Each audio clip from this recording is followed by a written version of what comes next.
Good morning, my dear students. Hope you all are doing good and taking care of yourselves.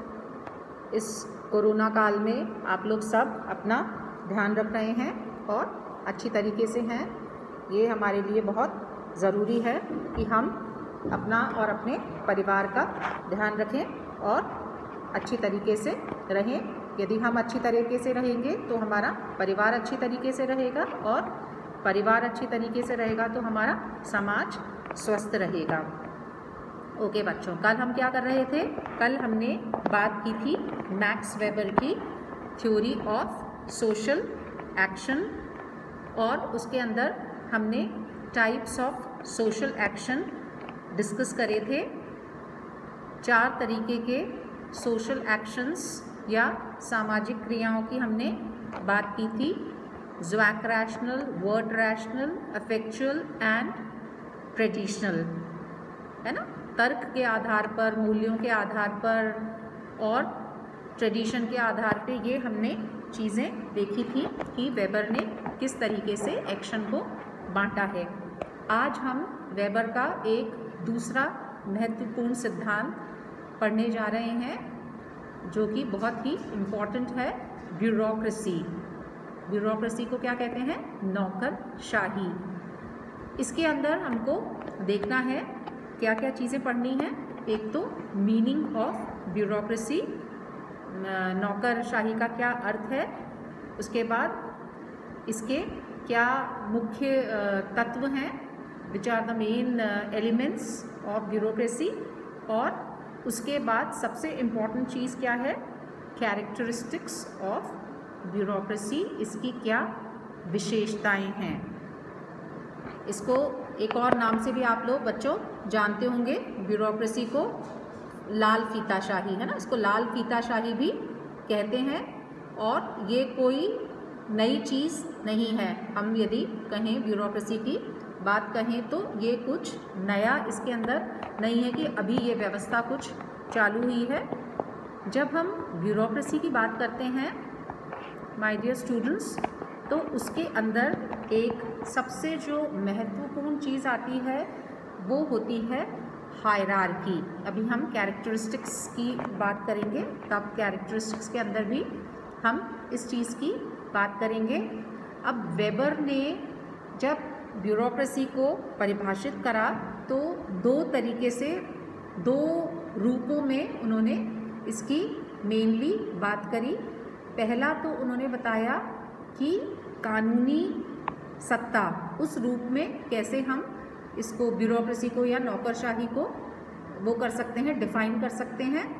अब जब हम कानूनी सत्ता के रूप में नौकरशाही को देखते हैं तो इस रूप में जो नौकरशाही है, कानून द्वारा स्थापित लीगली एस्टैब्लिश्ड ऑर्डर है, जिसमें व्यक्ति पद की सत्ता का उपयोग इस आधार पर करते हैं कि उन्हें अपने पद की सत्ता के दायरे में आदेश देने की औपचारिकता या वैधता प्राप्त है ना। मान लीजिए मैं किसी पर्टिकुलर पद के ऊपर हूँ और मुझे वो पावर या मुझे वो सत्ता लीगली मेरे पास है।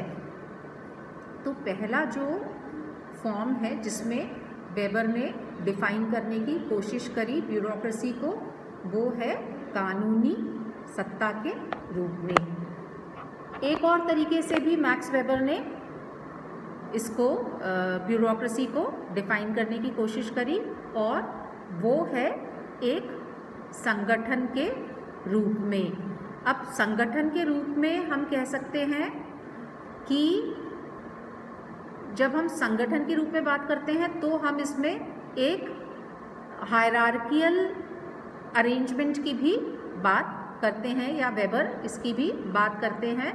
तो वेबर के लिए जो नौकरशाही है वो कानून द्वारा स्थापित औपचारिक और हायरार्कियल पदों की एक व्यवस्था है जो कि प्रशासनात्मक दायित्वों की पूर्ति और संगठनात्मक लक्ष्यों की प्राप्ति के लिए स्थापित की जाती है।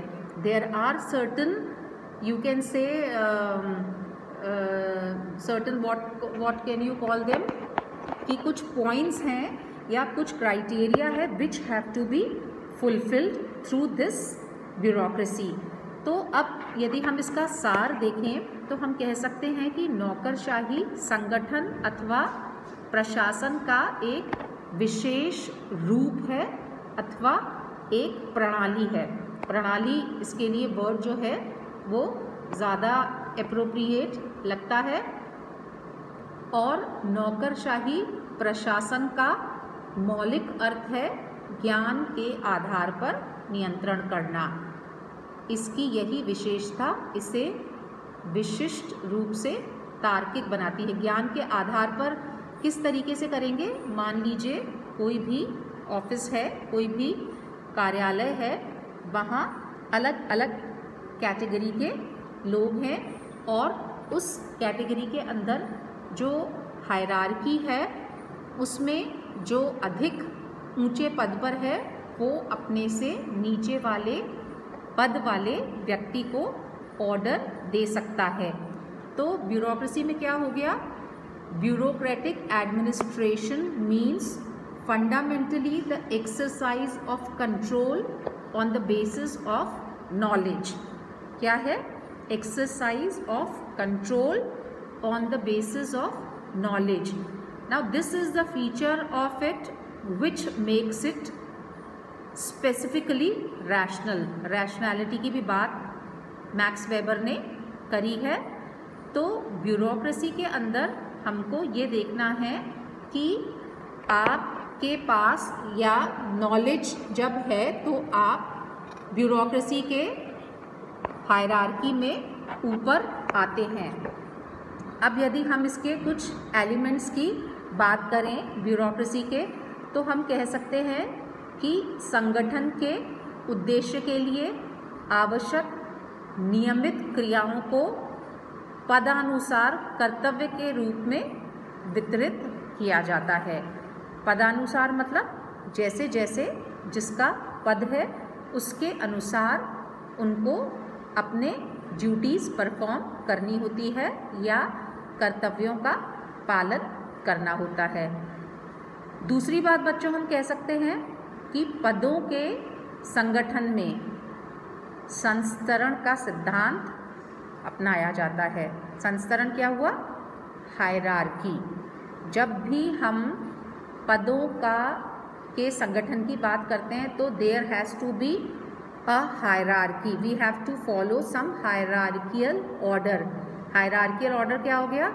मतलब हर नीचे वाला पद अपने से ऊंचे वाले पद के अंडर रहता है या उसके नियंत्रण में रहता है। मान लीजिए लोअर डिविजनल क्लर्क है तो वो अपर डिविजनल क्लर्क के अंडर में रहेगा। उसके बाद नौकरशाही के कार्यकलापों का संचालन पूर्व परिभाषित और स्पष्ट नियमों के अनुसार होता है। सारी चीज़ें जो होती हैं वो ऐसा नहीं है कि मैं अपनी मर्ज़ी से कुछ डिसाइड करूँगी। Everything is clearly written and everything is under certain rules guidelines. मतलब जो भी लिखित में चीज़ें हैं उसके आधार पर आपको सब चीज़ों को परिभाषित करना है और लागू करना है। उसके बाद जो भी कोई पदाधिकारी होता है तो एक आदर्श पदाधिकारी जो है वो अपने ड्यूटीज़ का या अपने कर्तव्यों का पालन बहुत ही औपचारिकता से करता है। औपचारिकता मतलब फॉर्मली आप अपना डिस्पोजिशन ऑफ ड्यूटीज़ या अपना कार्य करते हैं। उसके अंदर सब चीज़ें जो हैं वो ऐसे इनफॉर्मली आपको नहीं करनी है बल्कि वो एक औपचारिकता के अंदर ही करनी है। फिर नौकरशाही व्यक्तिगत जीवन और जो आपका कार्यालय का जीवन है उसको बिल्कुल अलग कर देती है।